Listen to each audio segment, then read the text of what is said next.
party meeting. And this meeting has been held remotely and also in person, and will be filmed and recorded for live and subsequent broadcasts available through the Council's website. The Council is a data controller under the General Data Protection Regulations and Data Protection Act 2009. We broadcast and record Council meetings to fulfil our public trust obligation to enable members of the public to observe the democratic process. Data collected during the process will be retained in accordance with the Council's public policies and are available through the Council's website. Members of the Council remember that they should follow the Council's established meetings protocols, including the use of the chat facility, and the comments made in the chat facility are visible to all participants in the meeting, which may include members of the public who have received invites to the meeting. So with that, can I go to Diane for apologies, substitutions and roll call? We have an apology from Councillor Maguire and Councillor McCabe substituting. We will now move to an attendance roll call, proceeding to declarations of interest. The following members please indicate their presence at the meeting either in person or remotely. Councillor Armstrong, present in the chamber. Councillor Brennan, present in person. Councillor Flaherty. Present in person. Councillor Law. Present remotely. Councillor McCabe. Present remotely. Councillor McVeigh. And chamber. Councillor Moran. Present remotely. Councillor Nelson. Councillor Quinn. Present in the chamber. Councillor Robertson. Present in the chamber. Councillor Wilson. Are there any declarations of interest?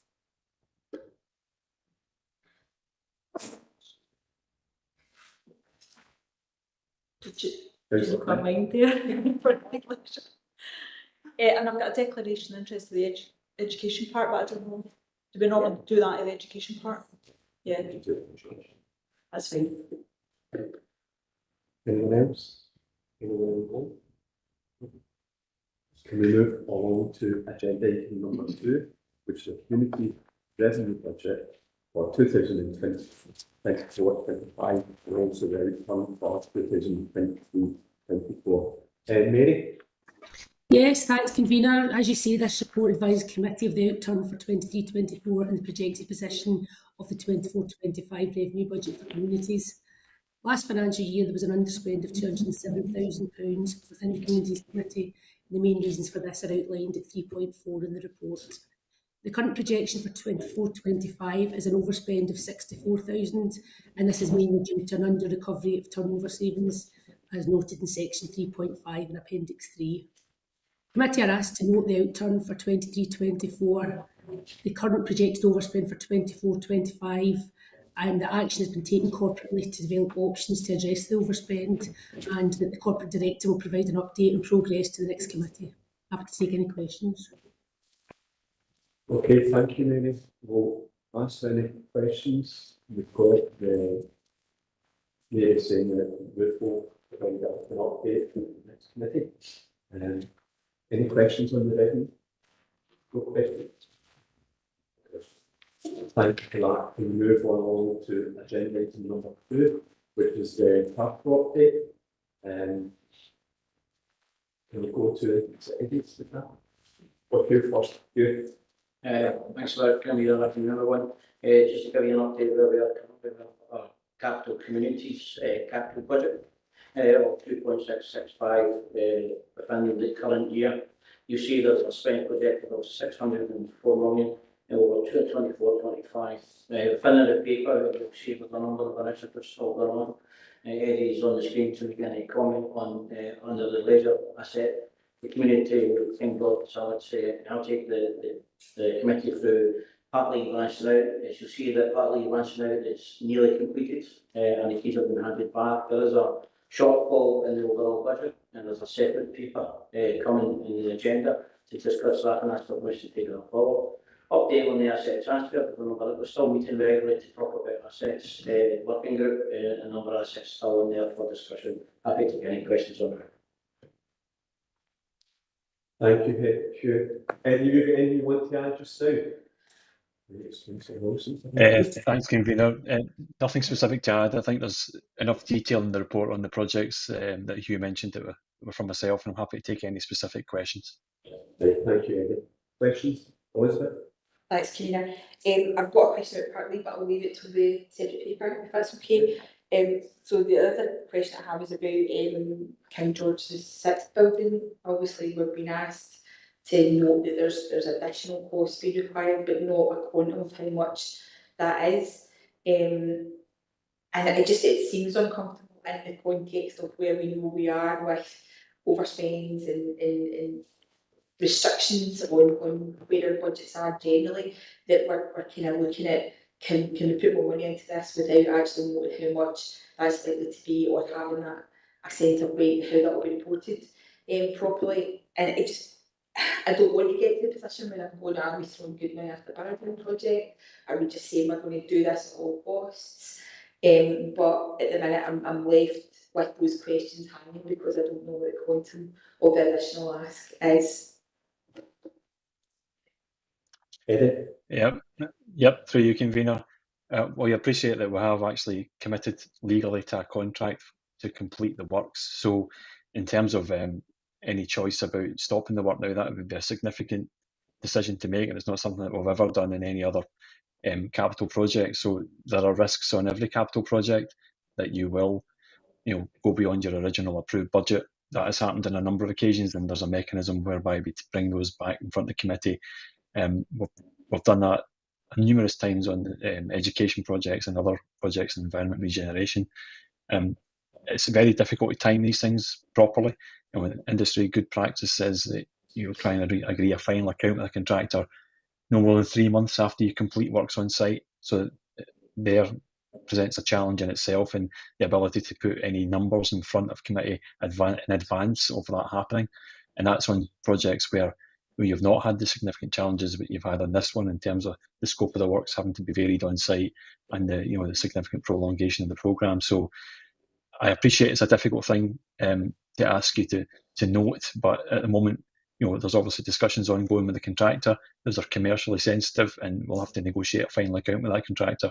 So again, putting figures in a public report is never what you would want to do ahead of agreeing a final account with a contractor. There are a few places where we will be looking to potentially, come and ask for that funding. There's not too many sources, as you quite rightly put out. There is a limited capital programme contingency within policy and resources. So this may be somewhere that we come and ask for that funding to support the additional funding for this project.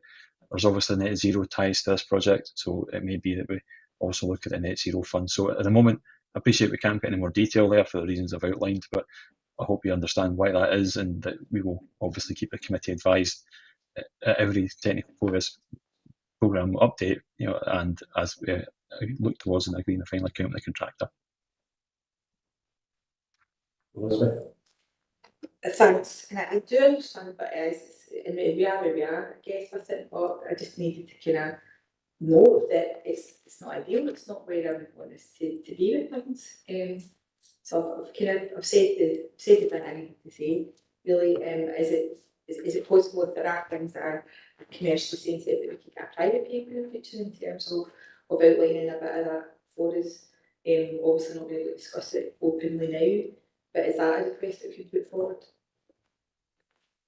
I suppose from my point of view, we've got here that the project's meant to be finishing the fourth quarter, which is this quarter we've really started. So we're estimating that we finish by this year end.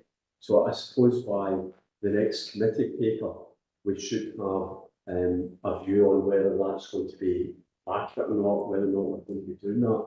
So I think that the ask from Elizabeth is if we could put a wee bit more meat in the bones, and if we've got to do a private appendix to this, then we do it. Would that be fair enough? Would that be fair enough from you, Eddie?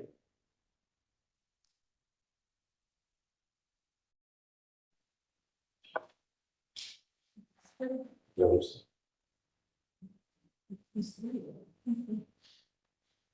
So I'll go to it. So the ask is, and hopefully we get from that, is we should be in a lot better position since we're talking about the current targets for quarter 2024. We'll be halfway through it by the time the next meeting's in, and then we'll go to flash out a wee bit more meeting once we've got a private appendix on it. If that's the cable, and thank you. Tom? Thank you, Karina. I think in this, I think it's sorry for several estimates on it, and we're still receiving some information evidence, but Councillor Lawson's raised it, I've raised it in the past, Councillor Moran's raised it in the past. I have to say, I'm really disappointed that we're still getting very little information what's happening.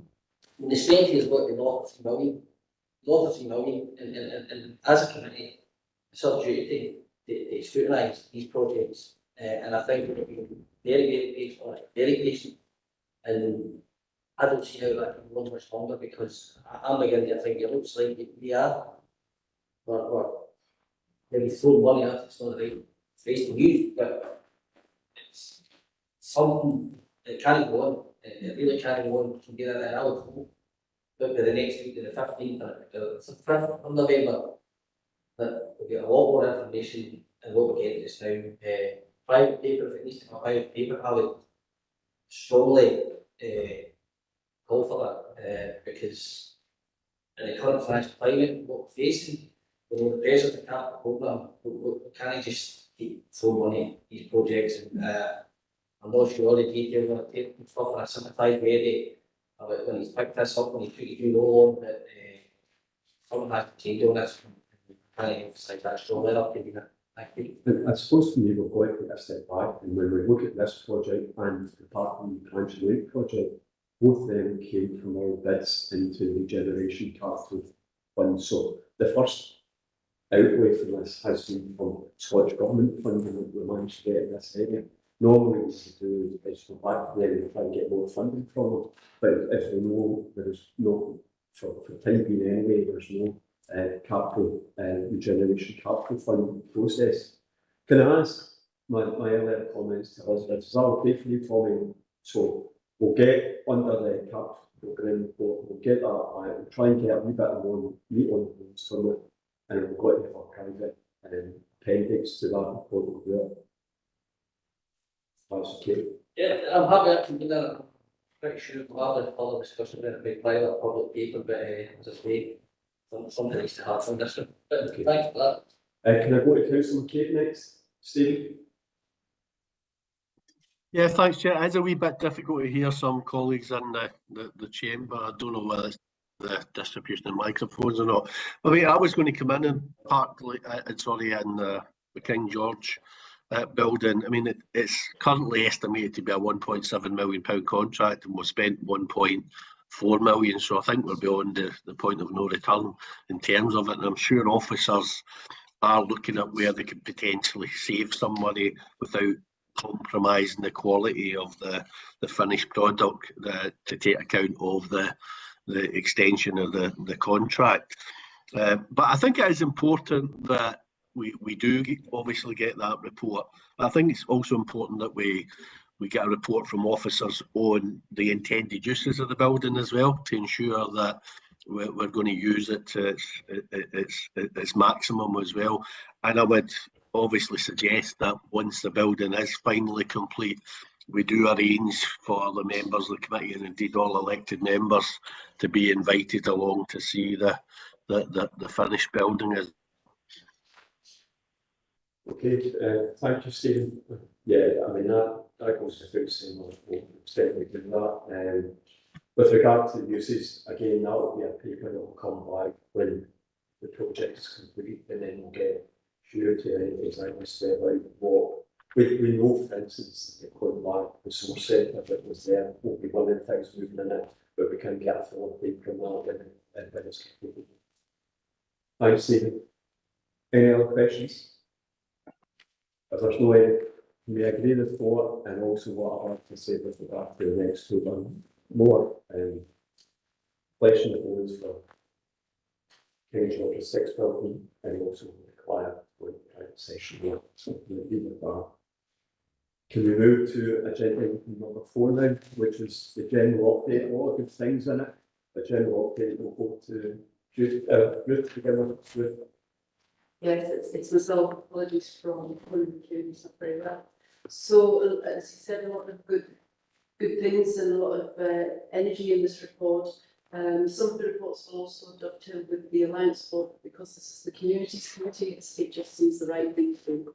So the first one is around locality planning. So you'll know that we have now published the 6 locality plans, and we are looking to take the locality planning groups forward by use of technology, the console technology. So labelling different community choices, and the paper will be taken to the Alliance Board on that project. But basically, the locality plans are published. They're online, and please do go have a look at them.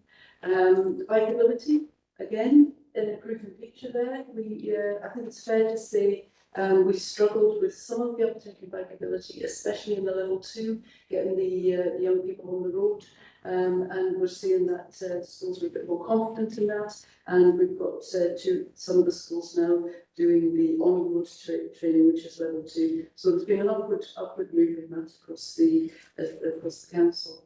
Food growing update, and so the food growing strategy is there. There's a link to that. Again, please, I encourage you to have a look at it. There's a lot of good news stories there, and a lot of innovative projects.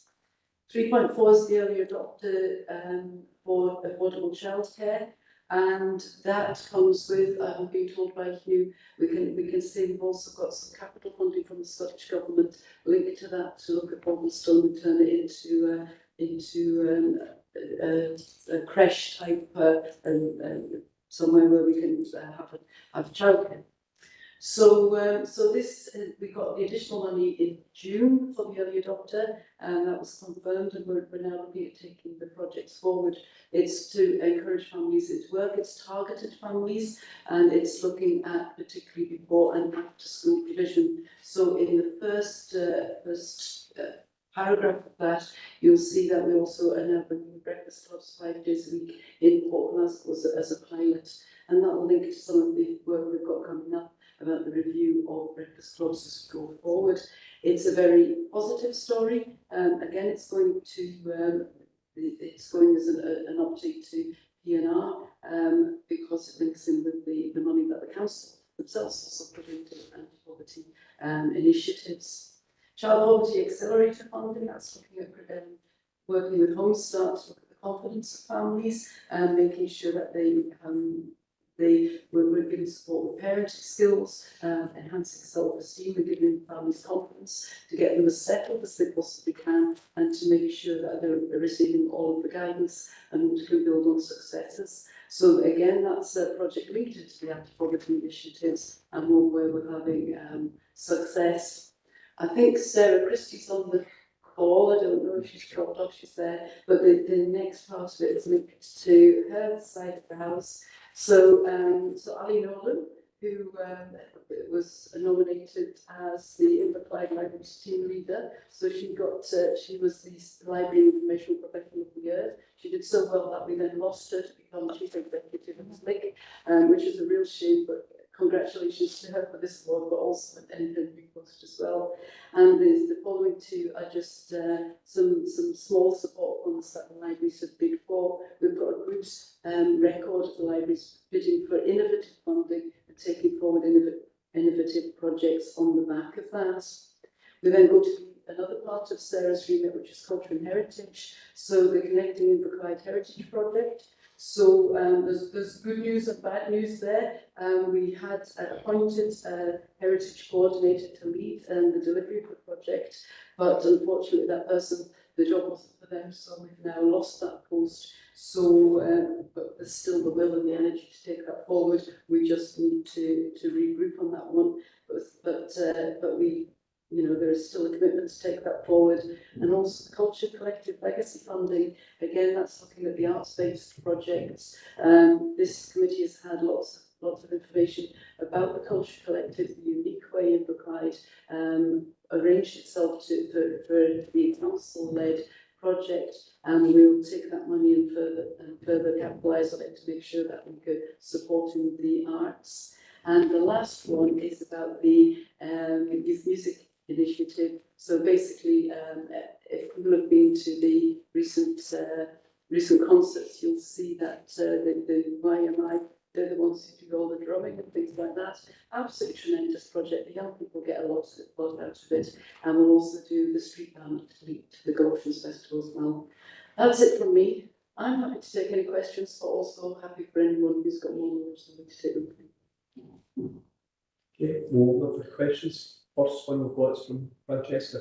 Thanks very much to you, and thanks for that update. As usual, there's so much really positive work going on in there across the communities. But I just want to pick out really the 3.4 early adopter affordable childcare. That's just such a positive piece of news for the area, that so much work must be continuing to go on behind the scenes to make something like that possible, because although we know it's really important for families, for parents, it's not always as simple to get that affordable childcare as we would like it to be. So I think just thanking everyone involved for their real readiness to work with the funders, providers, to make it happen, and that co-design element there is really good to hear about, because I know that will be important. So I think the only real question about it is just about that element of the recruitment and upskilling local childminders. I hope that's very much picked up by people with an interest across the community. And so, is there any indication at this point what that might be looking like? Thanks very much. Thank you. And for yourself, Convener. Yeah, a very important element of the overall project. We're working very closely with our child members locally to try and encourage more participation, and also working very closely with our college in early years to make sure that we've got a pathway to anybody who's interested in it. But it's one of the things going forward is very key to make sure that is available, but they're also aware of what we're trying to do in all the areas we're going to be looking in across the board. Any other questions? Can't see any online. Can we agree the paper? Thank you. And we go to the next one, that we're obviously already previewed, but this is the part one branching out funding gap, and if you will speak to this one, Hugh. Yeah, for yourself, Convener. The purpose of the report is to seek payment from education communities to provide an additional, it's 1,520 from the capital to support the final bill of the completion of Batley branching out. As you please are aware, that the committee, Policy and Resources, approved £250,000 to fund this project and for the money we received from Scottish Government Generation Capital Fund. At that time, we had awarded £201,000, to the Batley to support this. Due to unsolicited certifications across the delay in the work, we've now got a 4% turnover overspend of around about 69,000. Given that we have a shortfall of £22,000 to get the final bill. The committee of branching out have asked council if they could support that going forward, and the request is that if you would support this so that we can take this on to our resources. Happy to take any questions. Okay, questions? Elizabeth? Thanks, Convener. And I suppose before I say anything else, this is in no way me saying I don't want to support this project. I'm very aware of how significant the work that Branching Out has already done has been right across their community and beyond, and I know that what they're planning to do is also going to be really significant. So this is not me saying that I don't want to support it. But again, going back to Councillor McVeigh's point, our purpose here is to scrutinise decisions that we're being asked to make. The first question that I'd like to satisfy myself on is about other funding sources that have been tried. Are we aware, have we got sight of that we've not been the kind of the funding source of first resort on this? Have there been other things that have been tried? That's my first question. And then there's a more general question which I want to come back to if that's okay. Okay, first Convener. Yes, Branching Out were very proactive in bringing additional money in to support the overall project. The overall project started off with 1.7 million, which was given money from the regeneration and the council to support that, the Branston and Motion on £400,000 to look at embedding the wider site. The issue that we've got at the moment, there's no funding left and available to support the regeneration capital build, and this is only based on that. But they are very successful in bringing in water money, Robertson Trust money, up to £400,000, and we've seen that on the papers, and there was nowhere else to come. The committee were not in favour of coming back to us, the council, to be honest. They wanted to try and do it themselves, but this time and stage to get final bills, there was a decision by the committee to come in us. That's really helpful. Would it be actually kind of helpful to have that in the report, actually, just in terms of avoiding me having asked that question. The second question that I've got is actually a more general, if that's a micro question about this project, this is more of a macro question about how we're doing things financially. I know that we've got work streams happening across sort of budget process and support budget process about our assets and the assets that we have as a council, but I'm wondering if we also have, or if we haven't, or if we should have, something about the projects like this that are on track at the minute that are seeing accelerated costs. We've just seen the Georgia 6th building, there's the Learning Disability Hub, we've got lots of projects like that that are viewed by individual committees, but we don't necessarily get to see them in the round. And I'm just wondering if there's a way of us getting a wider sense of these additional asks for funding for projects like this that are coming to us because they have an impact on our wider budget process. Yes, so looking at particularly the RCGF, because that's probably something that is in its own category, and I know from my own experience that when we're looking at bidding for these, there's always a possibility that the projects may overspend and go over budget. That's always there.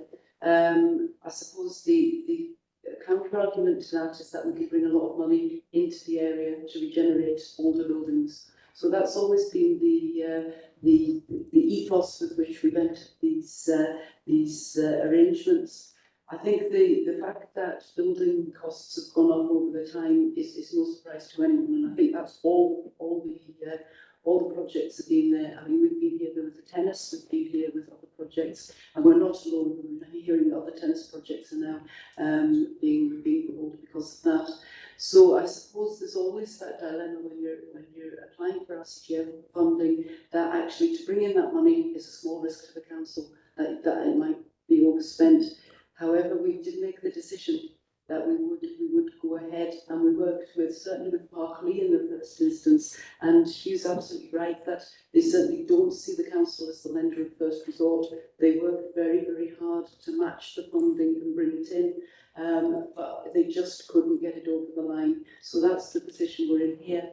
Same with the King George VI building, that's a building that wouldn't have been regenerated if the funding didn't come in. We will have a use for it. The rooms are quite small, and if we were to take you for a visit now, the chief executive now and I both have our own hard hats now, because we were given a tour of it, and it's coming along. It's been a really complex build, and there's probably a lot of lessons, as Eddie said, learned from that. But I suppose as we go back to the RCGF, that's the funding. I don't think there's any more rounds of RCGF funding, but what we could do as a committee is always when we're bidding for that, we need to bear in mind, and we need to raise with you the potential risks of us coming back further on, saying actually this might overspend, and what's our contingency plan for that. Whether or not we would see all the buildings and just an overview of that, and the capital spend, that would be through policy and resources, I would imagine. Yeah, I'm aware that it's probably an ask that's emanating from this committee to another place, but it's more just kind of getting it out of my head and into the universe. But I think that's something that we should look at, even that it's not done. So I can't say for certain that it's done on that kind of wider strategic level rather than done by individual committees. And I guess this is my first ask of that changing. What I would say is if RCGF does come back through you, Professor, is that we will, I think we probably do need to very carefully consider the things that are being put forward and actually monitor those risks, because that's twice it's happened now, and we need to just do that balanced assessment as we're encouraging people to put bids in. But the other side of that, we were all in favour of the Scout Hall redevelopment at Bank Street, which was going to be done under a GCF, and when the funding get pulled, so the plug for that was pulled as well. So one thing, a building, and you're saying, well, okay, the sponsoring organisation at this point, the Scouts or whatever division of the Scouts wanted to do their work in Bank Street, and as a committee, as a council, we were all in favour of that through the Regeneration Park grant funding. So again, that was probably only one that's been left hanging. But given this, that again would be one of those ones that would sponsor it. And if there's any overruns, we would have linked to the Scottish Government in the first place and say, oh, there's overruns here, can give us more money. But the problem with talking these funds, as we know, with the UK government and the Scottish Government has done, then it's left the council in a position. Can I bring in Councillor McCabe, Stephen?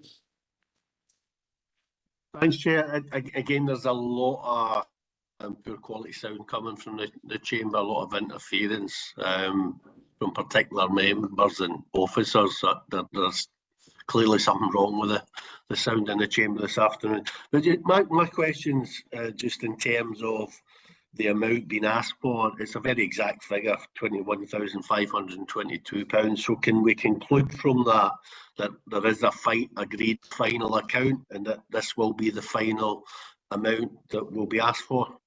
Good. For yourself, yes, Councillor McCabe, that's correct. That's the final accounts. So we know that's the total amount.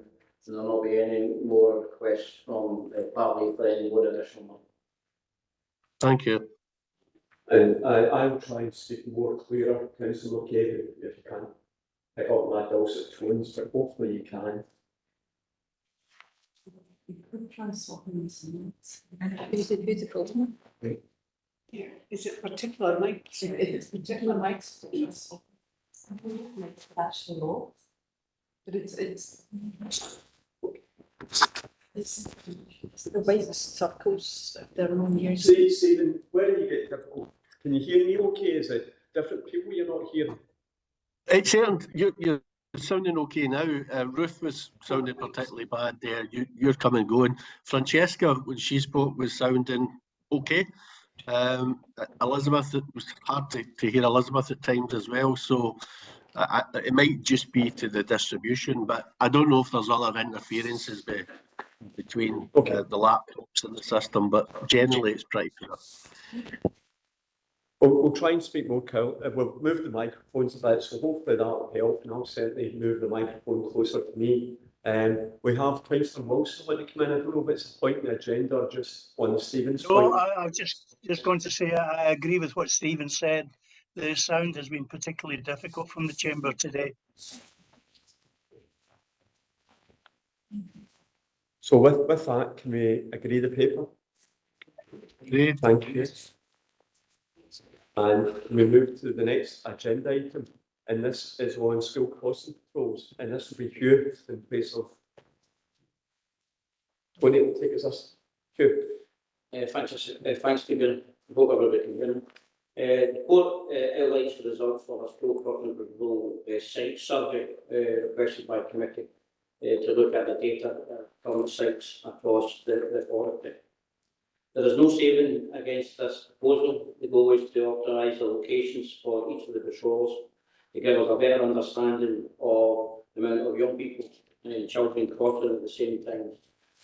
As you see within the report, there's a number of categories that the council looked at under 3.1 about what the school crossing patrol means and how that's marked. So you get it from 1 to 4. As we've asked for an independent consultant to review that, there's been some changes over the last year or two around the number of sites. So last time we've carried this out, we carried out in 2019, and you see that in 3.6. amount of sites that we've got. There's a couple of changes across 3, 4s and also 1s in the reduction, and that's due to a number of factors, including the number of young people living near these sites or the housing across there. One of the things that they're asking for, and you'll read that under 4.1, is to be able to move sites when required to support emerging issues that they have. And you'll see within the paper, there's an emerging issue in Drumcone Roads in Greenock, that we had to move a number of controllers up there due to the safety of our staff member on that site, due to the volume of traffic, but also due to bad driving in certain areas, which is also Police Scotland are heavily involved in.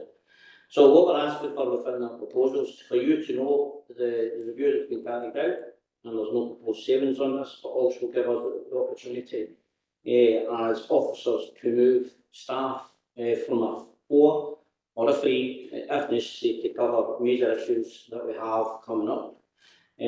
But some of that will be that some of the 4s will be left unmanned due to the numbers of crossings. Under 4.3.3, you'll see the criteria and how we look at that going forward, and I'm happy to take any questions on it. We'll open up to questions. Hugh, you've not mentioned anything about staffing. Are we still finding it difficulty in getting school crossing patrollers? Because that's one of the things that has been continually come back to. Right? No, we've actually done a campaign live at the moment. It's been very positive, and I've got a number of people being interviewed recently from all walks of life, so it's very positive. Good, thanks. I'll bring Pamela in, Pam, and then. Thanks, convener. Yes, it's about 4.4, paragraph 4.4. I'm very well aware of the issues at Kilmacombe Road and Blairmore. I've spent time there at the start of the school day and at the end of the school day. I've seen for myself how chaotic it can become. I think some problems are caused by parents coming to collect children or drop off children in the area that's reserved for buses, and so there are some problems. It seemed to be something of a myth that the car park at the bottom of the hill wasn't being used. I've spent time in that car park. It seemed to me to be actually very well used. So that isn't, in and of itself, an issue. I fully accept that what goes on there at the start of the day and the end of the day has been dangerous, and I fully understand the need for another controller there. However, I'm concerned that the crossing patrol are being taken away from Sinclair Street, Weir, Grosvenor, John Wilson. As far as I'm concerned, that's a very busy area too, and complicated, complicated junctions and intersections and rights of way and so on. I don't know why there are only less than 15 children there when it's looked at. I don't know that. But as Hugh knows, there was considerable disquiet about it at the East End Community Council, who didn't understand where the crossing patroller had gone, and I have at that point read this paper. The point I'm really trying to make is I would really like that area looked at, if it's at all possible again. One, because I don't really understand why there were only 15 children. I think the area, in terms of, Fairy, Sinclair, John Wilson, Weir, and Grosvenor, is quite complicated. And the point I really want to make is it's not consistent. As soon as there's any issue on the A8, that whole area becomes, extremely congested. I've seen it, it becomes a rat run.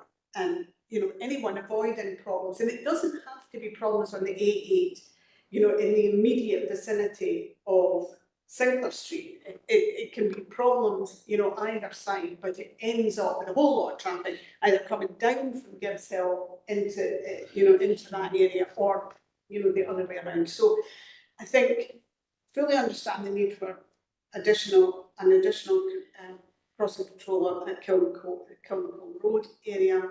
But I would ask that another look, is taken at that area around Sinclair Street. Okay. Thank you. I'll bring Ruth in, but I would say that your colleagues in that ward, both Councillor McCormick and Councillor Jackson, have also intimated that to me. I've actually said to them, well, look, we've got to do things fairly, because every elected member in every ward could say this and that. So by the very paper, leaving it up to the experts, there is something to do with that. But I'll let Ruth come in. Yes, so of course we can have a look, and what this paper is asking for is for us to undertake some consultation on that, and this would be the procedure we'd like to do going forward. If we look at the appendix of the paper, all the category 3s and category 4s would not meet the criteria. So Inverclyde are far more generous than we would be expected to be. So we have to be, I suppose what officers are trying to do is be pragmatic here. There's no saving against this, but what we are saying is sometimes we're ending up with the what we would perceive to be a higher priority crossing place without a crossing controller, and actually the most logical place to take that is the category 4s and the category 3s. We do that every day already. So he and his team, if they've got absences, which hopefully won't be as often, we do take the lower priority sites and move the crossing patrols. We will of course have a look at it and go back to consultation. But I suppose it's the process for the officers being able to do that as new sites come on, and there will always be differences in demographics or road uses that we'll take into account as well. Thanks, Ruth. And so I'll keep on. And as a committee, we've got to be aware of the overspend both in this committee and the education committee, which no doubt will come on to.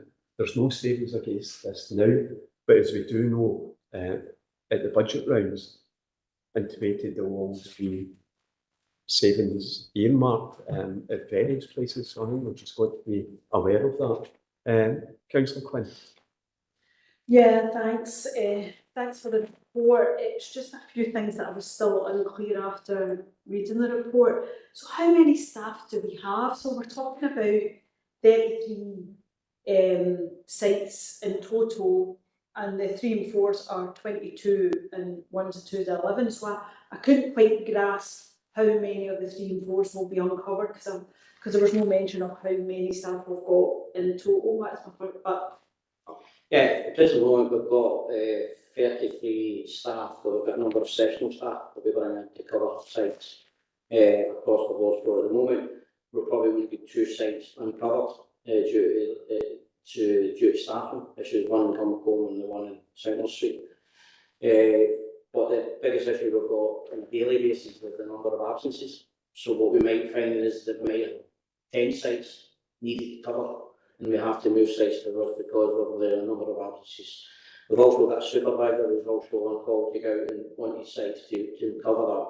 And our priority is to go and cover site 1 and 2. And on a daily basis at the moment, we have a lot of absences across the board. And that's why you see a number of sites could be, so the 33 could be relocated to anywhere to cover the 1 and 2s. And that's the priorities. okay, so what percentage are we talking about then? So obviously the ideal is from 33 we'll get 33 sites, but realistically, we talk about 3/4 of them or 50% of them. It's just to get an idea of how many are left. I mean, last week I think at one time we had 7 absences on Monday, and we had to go and cover it. Okay. And again, you only phone first time in the morning. It's not as long-term absence. Any long-term absence is covered. It's phoning in the morning. So we are reviewing that, and that's why we're trying to bring in more sessional staff that we've got covered. And the problem is sometimes you've got a sessional member of staff who's in Glasgow and we need to try and get them to Edinburgh. Something like that. So these are the challenges we're facing, but that's what we're kind of moving to try and do that. Ideally, I would want to take it up to 35 staff and 4 staff, but still have a sessional budget, and that's what we're looking at present. Okay, if we looked at voluntary staff as well, I assume we by default have voluntary staff because the schools, I've seen school staff coming out and in effect become the unofficial crossing patroller. But is there something there in terms of communities that you could have a number of volunteers that could be under the driving regulations? right, it's got to be trained staff, it can't be volunteer staff, it's got to be a trained volunteer. Yeah, but trained volunteer, I mean. I think Yeah. we haven't looked at that at all because obviously at the moment there's a budget there to do it. But we do bring in, we've got our own staff and sometimes even myself been out because it gets to that level of importance that we've got no sites to cover the, especially the critical sites. So we have that backup as in the CLB team of covering staff to do it if we're really struggling. But we trying to recruit more, but we haven't looked at the avenue of volunteers. Okay, great. Just that kind of leads me on to, I mean, obviously I'm going to pick a Europe one because it makes it easier for me, one that I walk past every day, so it gives them practicalities. So I know you're saying there's less than 15 kids and you're not entitled to put one there, but obviously there's number of 3s and 4s. You know, it gives you a bit of 3 and 4, and some will be busier than others, although they're classified in those categories. Where the risk could, although there's less than 15, but the risk could be fairly high because of the nature of the road.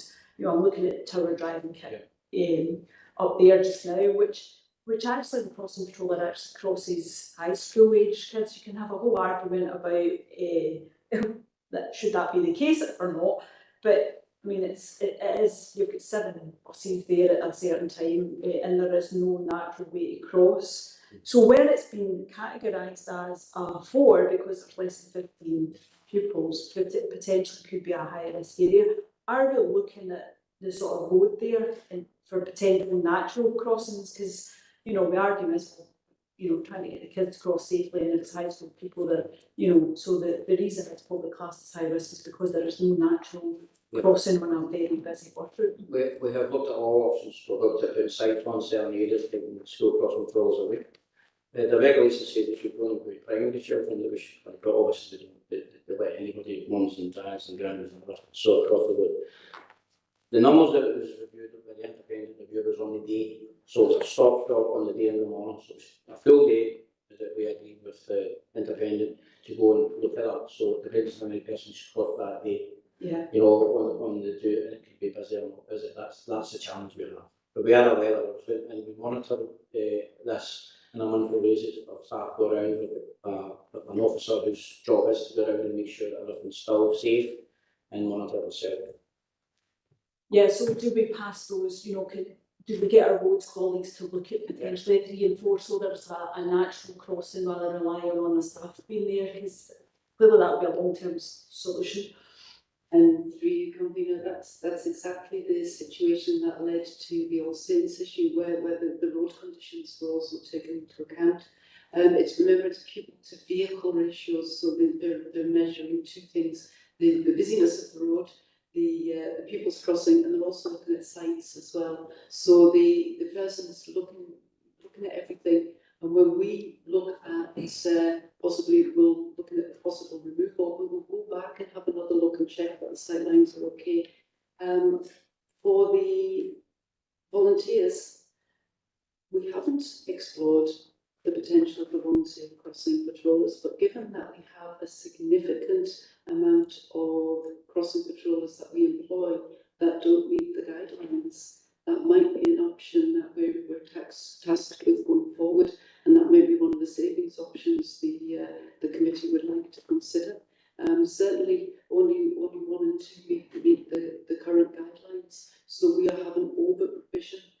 So if the committee would like us to explore 1 and 2 for them, we'll just hold that just now, Ruth. Can I let other members in? Is that okay, Lynn? If you had your questions. Yeah, it's just that.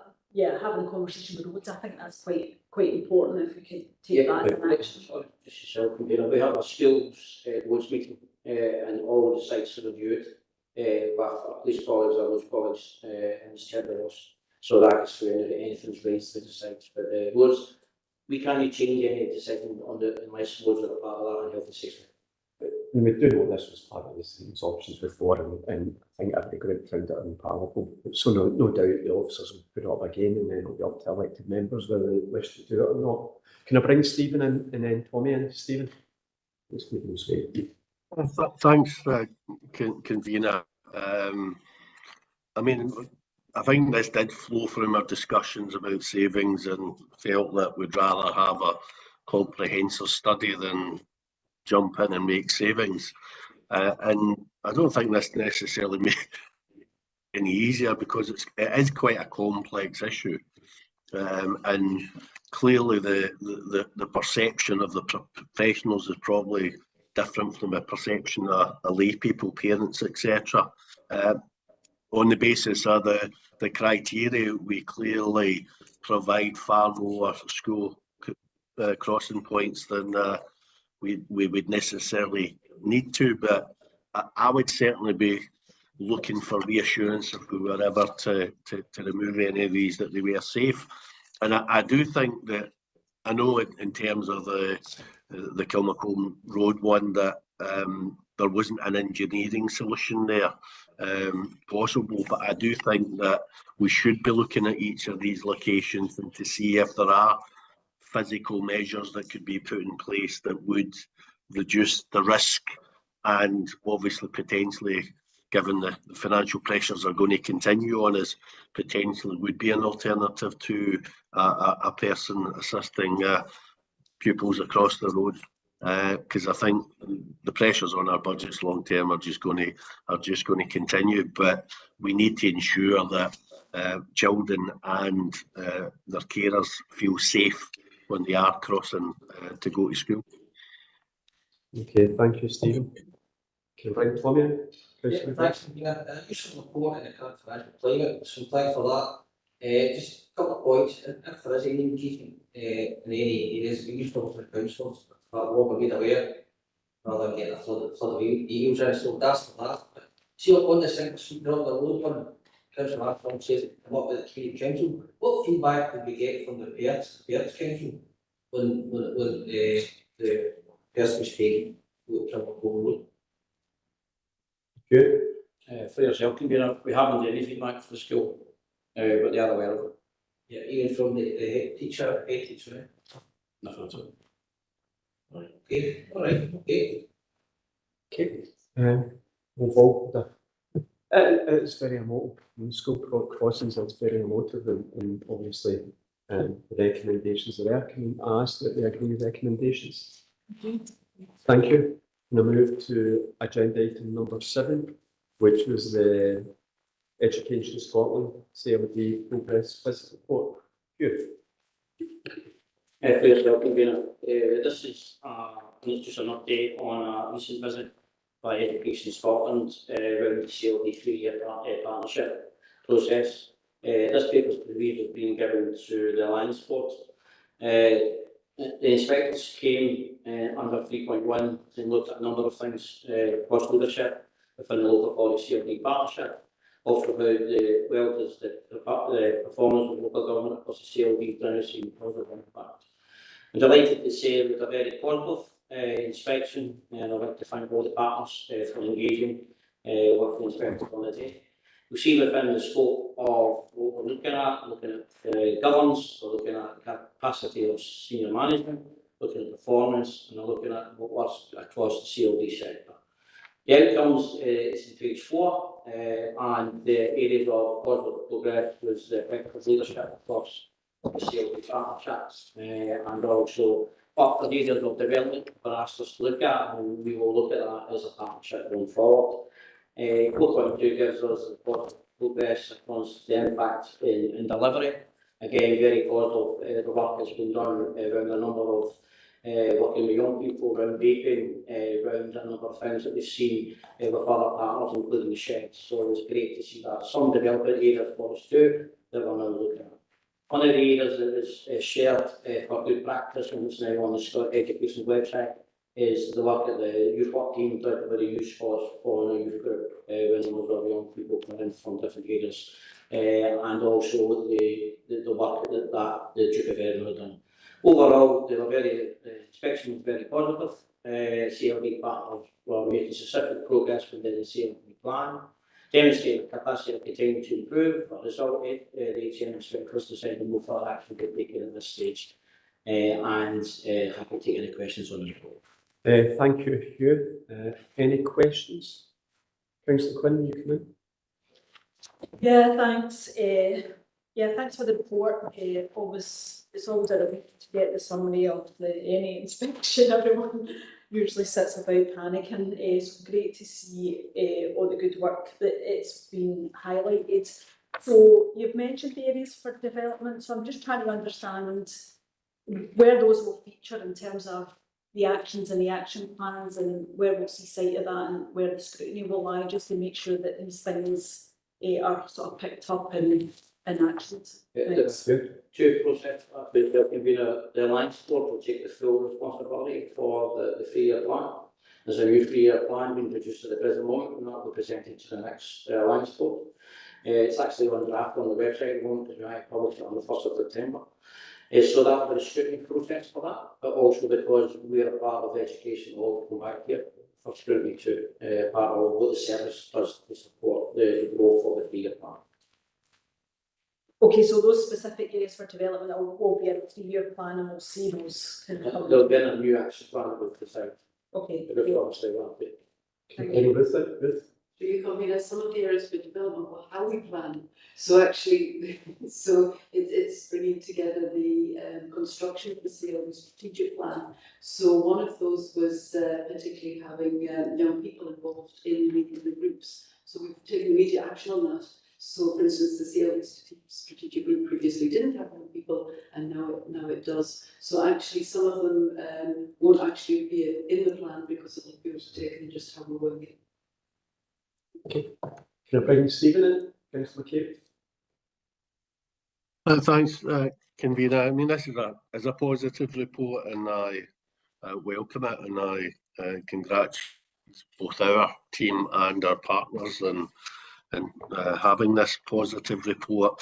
And there are always areas for improvement, and I'm sure that officers and partners will work together to try to improve. But I think we have to also be realistic, given the pressures on the public finances and the realisation that community learning and development is not an area which is afforded real protection from the government in terms of funding, unlike obviously aspects of school education.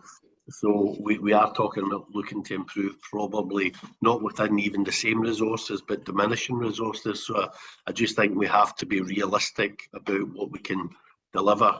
But I'm sure our officers will work with partners to try and address the areas that have been highlighted in the report.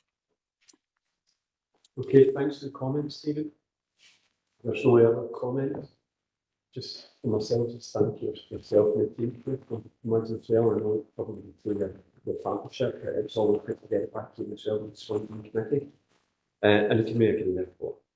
Thank you. And can move nicely on to Clyde Conversations report. Yeah, for yourself, convener. Again, this support has already been to the Alliance Board, but because the service was heavily involved in it, it's been brought back to education communities for noting. This is the evaluation of the Clyde Conversation 6th report. 6 times we've done this now. So within this gives you the insight of what the young people across the authorities have been working on. I'd like to thank all the young people who participated in it. They were very engaging young people, lots to say, and lots of great drive and passion for them. The key thing within the report is a number of outcomes that we've looked at, and the young people are feeding back to their peers on that. I'm happy to get any questions on it. Okay. Bring Francesca in first. Francesca. Thanks through you, convener, and thanks very much for this year. I was delighted to get invited along to Clyde Conversations, but absolutely followed the instructions that I was to sit quite far back from the discussions and make sure I made no contribution. I was there very much in listening mode, and I have to say that I definitely followed those instructions. It was really good to see, and I think you could see that the young people had lots of things to say, not surprisingly, and that's captured here. I think the two things that jumped out for me were really that they wanted more things for young people to do across Inverclyde, and I see we've got some of their suggestions in there. And I think for, Clyde Conversations 7 or sooner, I think it would be good to see that expanded on and kind of hearing a bit more detail from the young people or even seeing action on that. The other thing was certainly the vaping issue that has been brought forward this time by young people instead of elected members or instead of us officers. on experts. We've discussed it before, but I think this was really important in getting the young people's voices right in there and hearing what it was they were saying. Because I'm sure there are very different patterns to Bacon when it's young people's involvement rather than necessarily a smoking cessation aid as we might see with older people. But I suppose what I'd like to see is what measures have we got so far in place to support young people and to see what we're doing to tackle this challenge. Thanks very much. Good. Specifically on Bacon's, we're doing a lot of work across the alcohol and young persons team that we've got in place at the present moment. And you know, there was a report taken to the ADP last week on that, and the report will come back to this committee at the next committee. I think it's important to listen to our young people to see how we're doing it, but we are making sure that we're embedding that in everything we're talking to young people about the dangers and consequences of vaping. Working very closely with our partners in HSCP to address this, but also our national partners. And we are still waiting for a robust plan to come out to see how we can support that from government and how that takes it forward. But we are aware of it. Young people are speaking about it, which is very good to see they're speaking about it. But it is about how we get something in place to support that going forward. Thanks. Thank you. Ruth, is getting mad about vaping in your schools? I mean, because there was all stuff about vape detectors and things like that. I mean, it might be good to get a handle from you, Sue. We piloted the vaping detectors in the toilets because that's, I mean, smoke detectors obviously works to detect smoke, but vaping detectors need to work a different way. The Wi-Fi proved problematic, but we are keeping trying to see what we can do. There's also some national resources coming out. There's been a change in the national resources because it's no longer about the message to stop vaping. It's to provide support for young people who are addicted now, and actually so every time anything comes through nationally, it gets passed to schools. So the young people are concerned about it. They absolutely think the policy to stop the disposable vapes will make a huge difference to peer pressure as well. Good, thanks.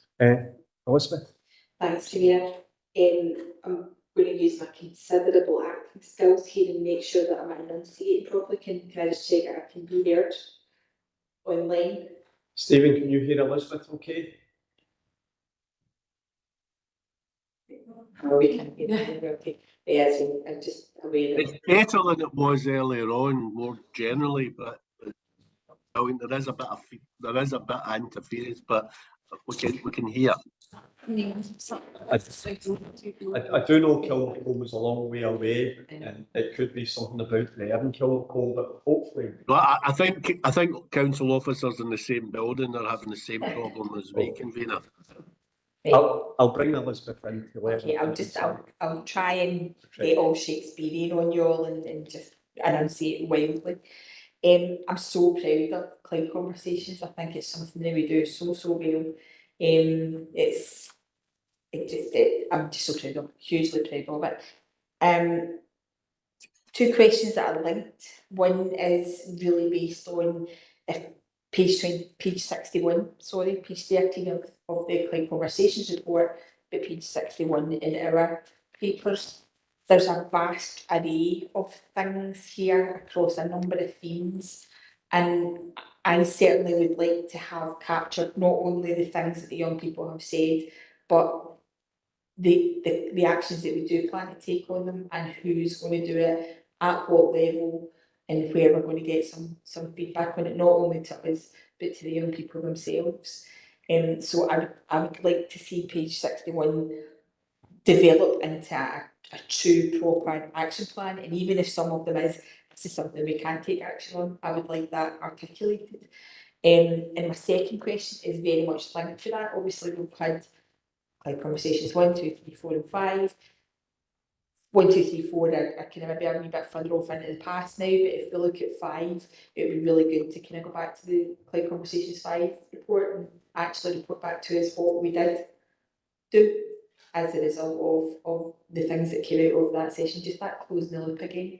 Now that we've got a new report of what the current live actions are, it would be great to close the loop on the most recent old ones. I'll bring you in. It's a sort of, you said we done everything. Precisely, Yes. precisely. So the young people have got an action note, right, which we are looking at with them.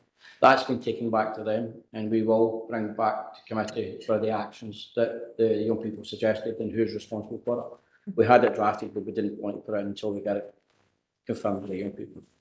I think it would be good to, there's a number of things that at the start of the section 6 for this thing is that we went through what we did in section 5 at the beginning of the session. When we started sessions, I think Tony went through that on the day that he was there and spoke about what he'd already achieved from the previous year. So we have done that with the young people. Elizabeth? I remember that happening on the day, and that's probably part of why I'm asking, because it'd be great to have it in the report, because it just continually reinforces that message. Sorry, convener, through you. No. Continually reinforces that message that not only do we say we listen, but we truly are listening, and here's the tangible, evidential result of that in the report that is there for forevermore. I'll bring Ruth in. Ruth. I think with Mr Tricky, I think because the young people do get a PowerPoint on the day that you said we did, and actually, but that's for the previous one there also. But actually, yes, I think we could certainly happy to bring that. And a lot of these actions arrive either already in progress or part of the improvement plan. For instance, Michael Roach will be speaking to some of the improvements he's taken forward. And you see some of that is developed in my conversations. Some of them, and I wish it was always this good. The pre-ordering app for lunches, next week. Notre Dame is starting. So some of them were already, we already knew. It tends not to have huge swings from year to year. The big issues tend to be quite similar from year to year. So sometimes we're already on it as they're bringing it. But I think with Mr Trick and bringing the use that we did as an appendix, we'll have to remember to do that next time. Thank you, Elizabeth. I'll bring Councillor McCabe in. Stephen? Thanks, Jim. Yeah, I mean, I welcome this report, particularly since I never had the opportunity to be there this year, and it's good to get a flavour of the discussions. And I agree with Elizabeth, it's important to have that feedback. It's important for young people to know that we as elected members are interested in their views as well, and that we are getting a report and we're looking at the action plans, etc. So I agree with Elizabeth and that. And this is a good way of obviously engaging with young people, but we have discussed a number of times over the years, certainly more than once, about formalising our engagement with young people or their representatives more directly, the Youth Council, etc. And we had some ideas in the past which never really came to fruition. So it would be useful for you to maybe sort of give us an update as to whether we're going to take that forward and looking at a way of where young people can formally engage with elected members rather than just informally through something like this. You? For yourself, Convener, our two fabulous Scottish Youth Parliament reps now sit on the steering group for the Thriving Communities, which is a Port Factor Alliance board. So that's one mechanism that they've put in place. We are looking at through the Youth Council and other opportunities to maybe have some engagement with the politicians moving forward. I think we're at the stage of we are developing a Youth Council with new members coming in, and some of them have actually came from Clyde conversations as older ones move forward. So that's something that's certainly one. I think the idea that we'd like to look at going forward will be very similar to some other local authorities as a Youth Council that report back to a committee. We're a wee bit far away from that moment, maybe Ruth's got more to add on that. Can I bring Ruth back in? Ruth? What I would say is Michael Roach and myself also meet with the representatives of the people councils from all of the schools. Now we use those as consultation groups. So for instance, if we're looking at getting youth consultation around things like the budget or any things that are coming up strategically, then we do talk them through that at the appropriate level. So there is feedback into the work of the committee It's probably not direct, though. It means that when we're bringing papers, if there's an opportunity for young people to be consulted or discuss things with us, that has happened prior to the paper being brought to this committee. Stephen? Just to go back in, Convener, I do think we should try and develop a mechanism for youth representatives to have direct engagement with elected members. I understand the points that Hugh's making in terms of developing capacity, etc. I just think we should certainly be working towards that goal. If it can be done in other councils, it certainly could be done here. Okay, thanks for that, Stephen. Certainly an initiative we could look to bring forward. I'll ask Ruth to look into seeing what other councils do, if that's suitable. Obviously, that it is, you've heard from both Hugh and Ruth about the engagement it does go on. I think we are very proactive with our young people. Elizabeth said about flight conversations, but it's certainly something that I could ask Ruth to look at for us to see what other councils do do. And with that, have we got any other questions? Councillor Wilson. Councillor Wilson, David, sorry. Yeah, I'm interested in the conversation about having younger people involved a bit more. I think one thing we should be looking at in the future is perhaps having younger people present on the Education Committee, on this committee, as observers. Thank you. Thanks, David. Yeah. My other comments about to Ruth about looking at ways we can engage better with young people, I'll ask her to take that and board as well, and at some point we'll report back to committee. Kirsty, will you want to come in? Hi, thanks, Convener. My question has already been covered, so it's all good, thank you. Thanks, Kirsty. Can I ask members to agree? People, thank you. Can I thank you all for this particular first session?